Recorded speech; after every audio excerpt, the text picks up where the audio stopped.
Back now to Orange Farm, where recent gang violence in schools has caused fear in that community. The violence leading to serious disruption of schooling in the community. My colleague Aldrin St-Pierre is there. Of course, Aldrin, in a couple of minutes' time or so, we're anticipating school children to be trying to make their way to schools. But the question mark is the fear outweighing the opportunity of going to school? Well, it certainly seems like it, Arabili. We are told that at about this particular hour, you would be seeing some students, especially with the matriculants, making their way through to school here at the Teta Secondary School, where we're currently standing. But we haven't seen anything as yet, still waiting for them to come through, if they are going to come through, or perhaps maybe to the point that has been raised by the education department, is that children are fearing to go to school. And the thing about this is it's not only the secondary schools, it's also primary schools that are affected by this particular fear of gang-related violence. But let me just quickly bring in two councillors that have really been dealing with some of these issues relating to gang-related violence in the area. We are joined by Simon Mulife. He is the ward councillor for ward number 4, as well as Mxolisi Zondi. He is the ward councillor for ward 5. Simon, let's start off with you. Tell us about some of the incidents that have been happening in this area. But early on, I was telling our viewers that according to the MMC for development, who was here yesterday, Eunice, she's saying that the community has told about 10 incidents that have taken place where youngsters have lost their lives. What do you know from the ground? No, thank you very much, Adrian. I think the problem started from last week Friday. So since from last week Friday, each and every day we are experiencing death of these young people in Orange Farm, in particular in 364, 363, as well as 36 Extension 5. So starting from last week, I think we had around close to 7, if not 10 people who were killed through this gangsterism fight. So each and every day in Orange Farm, we are experiencing young people who are killed by this gang. So the number, we are not sure in terms of the exact number, but one can confirm that the number is increasing on a daily basis. The number is increasing on a daily basis. Councillor Zondi, tell us about the experience that you are having in Ward 5. I know that Councillor Mulifa did touch a bit on that, but tell us about what you are noticing on the ground. Yeah, what is happening on the ground, we are disturbed. Also, the community is frustrated and unhappy on what is happening. As you can see, even yesterday, primary schools are also affected in this situation. Also, the high schools. But after our meeting yesterday, we've seen the change because the community took this in their own hands now. As we are patrolling the whole night, to even today, when I come here, I was moving around to check the situation. But we can confirm that things are much better today.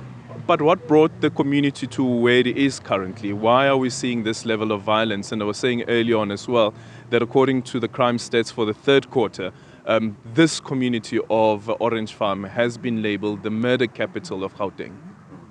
Actually, now what is happening, we see it's gangsterism that created this thing, and then also the abuse of substance abuse also contributed to what is happening now. Substance abuse, is that your experience as well, Councillor Mulife? No, yeah, I think what Councillor Nzondo is saying is very much true. Because of where we are, in Orange Farm, we have a lot of social issues. I can confirm that as councillor in the ward, I'm also having a Simon Mulife Easter tournament.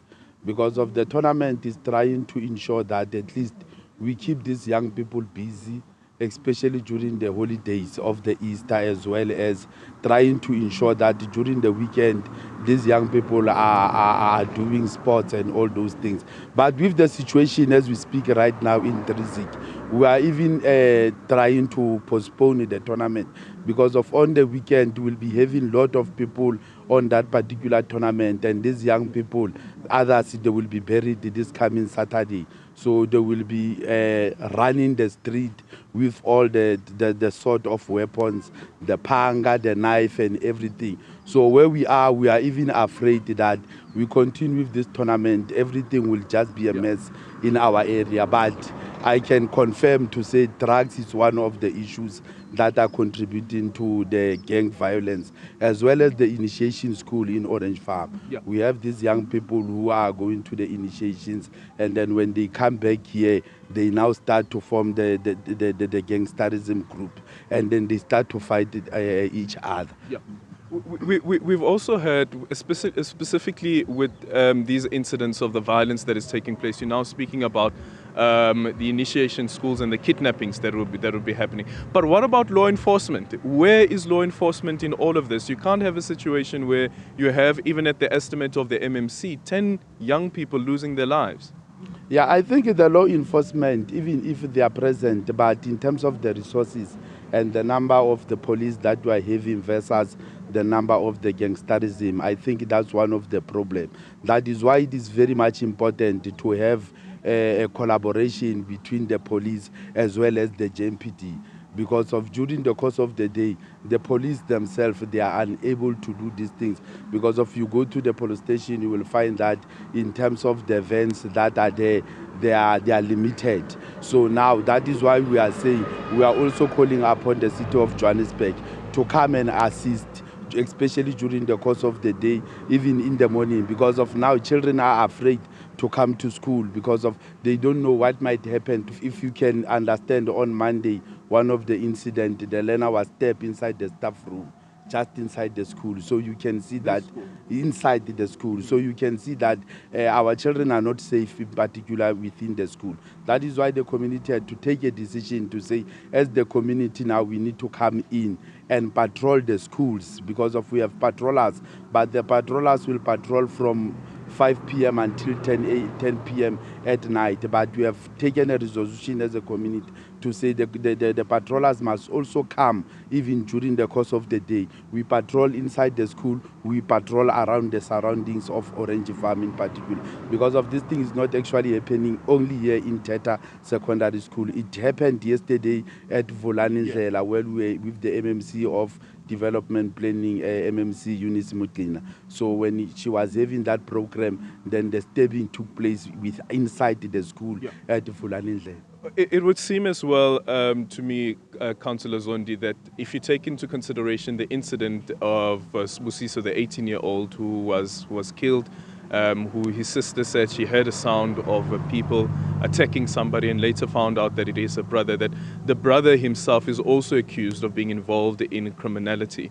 So again, it goes back to this question around law enforcement. What should happen now going forward to ensure that this community is safe and schools like Teta is able to meet their constitutional obligation to ensure that there is schooling that takes place and it's in a safe environment?